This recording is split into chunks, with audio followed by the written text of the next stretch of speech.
আমরা সকলেই কিন্তু সুন্দরের পূজারী। আজকে তৈরি করে দেখাবো তাল সুন্দরী পিঠা।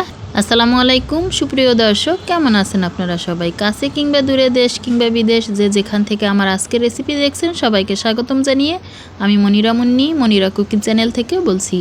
আজকের পর্বে তৈরি করে দেখাবো তালের পোয়া পিঠা বা তালের তেল পিঠা রেসিপি। এতটাই ফুলকো ফুলকো হয়েছে, তো সম্পূর্ণ ভিডিওটা দেখতে সাথেই থাকুন। এখানে একটা বাটিতে প্রথমে 1 বাটি পরিমাণ চালের আটা নিয়ে নিলাম। 1 কাপ পরিমাণ গুঁড়া দুধ নিয়ে নেব স্বাদ মতো চিনি।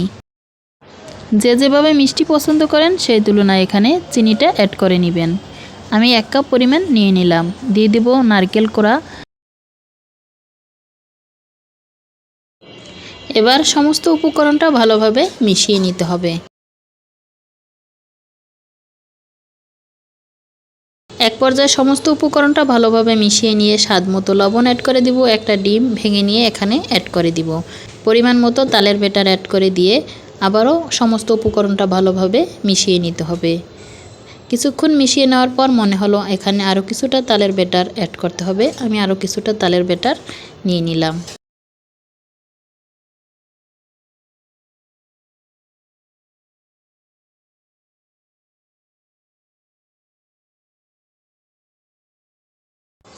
অল্প অল্প পানি অ্যাড করে দিয়ে পারফেক্ট একটা ব্যাটার তৈরি করে নিব।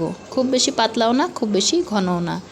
একবারে পানিটা অ্যাড করে নেবেন না, অল্প অল্প করে এখানে পানি অ্যাড করে দিয়ে একটা ব্যাটার তৈরি করে নিতে হবে। এক পর্যায়ে আমি ব্যাটারটা তৈরি করে নিলাম।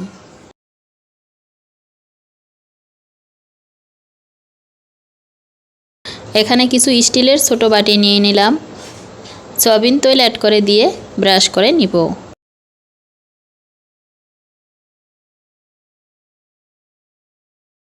আপনার হাতের কাছে যদি এরকম ডিজাইন করা বাটি না থাকে তবে আপনি ছোট স্টিলের বাটি কিংবা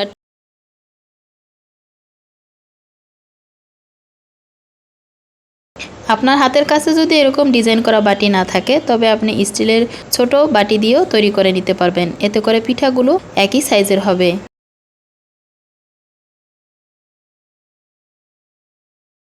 এখানে পরিমাণ মতো ব্যাটার অ্যাড করে নিব সবগুলো বাটিতে। আমি কয়েকটা বাটিতে ব্যাটার নিয়ে নেব, এতে করে পিঠাগুলো ভেজে নিতে খুব সহজ হবে। একটা পিঠা তুলে নিয়ে আর একটা বাটি তৈলে অ্যাড করে দিব। এভাবে সবগুলো বাটিতে ব্যাটার অ্যাড করে নিয়ে এখন তৈলে ভেজে নিব।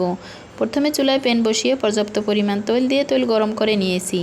পিঠার বাটিটা অ্যাড করে দিয়ে চামচের সাহায্যে উপরে কিছুটা তৈল এভাবে উঠিয়ে দিলে দেখা যাবে পিঠাটা একসময় ফুলে ডাবল হয়ে যাবে। ফুলে উঠলে পিঠাটা উল্টিয়ে দিয়ে অন্য পিঠ ভেজে নিব। যে যেখান থেকে আমার আজকে রেসিপি দেখছেন, আপনি যদি আমার চ্যানেলে আজকে নতুন হয়ে থাকেন তবে চ্যানেলটা সাবস্ক্রাইব করে বেল আইকন অন করে রাখতে পারেন। এতে করে আমার নতুন নতুন ভিডিও সবার আগে আপনার কাছে পৌঁছে যাবে। একটা লাইক ও কমেন্ট করে আপনার মূল্যবান মতামত জানিয়ে দিতে পারেন। আপনার একটা লাইক ও কমেন্ট আমাকে নতুন আর একটা ভিডিও বানাতে উৎসাহিত করবে। দেখতে পাইতেছেন এখানে আমি কিন্তু পিঠাটা উল্টিয়ে নিয়েছি। এখন আবারও একটু উল্টিয়ে পাল্টিয়ে দুই পাশ ভেজে নিয়ে তেল থেকে তুলে নিব। কত সুন্দর কালার চলে আসছে এবং ফুলেও কিন্তু ডাবল হয়েছে। এভাবে আমি সবগুলো পিঠা তৈরি করে নিব।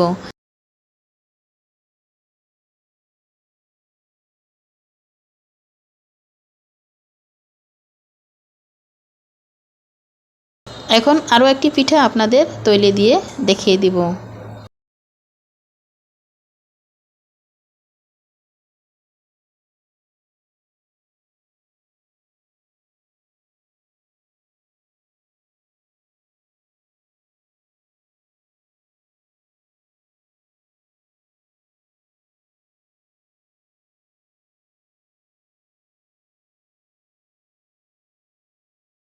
সবগুলো পিঠা ভেজে নিয়েছি, এবার পরিবেশন করে আপনাদের দেখিয়ে দিলাম।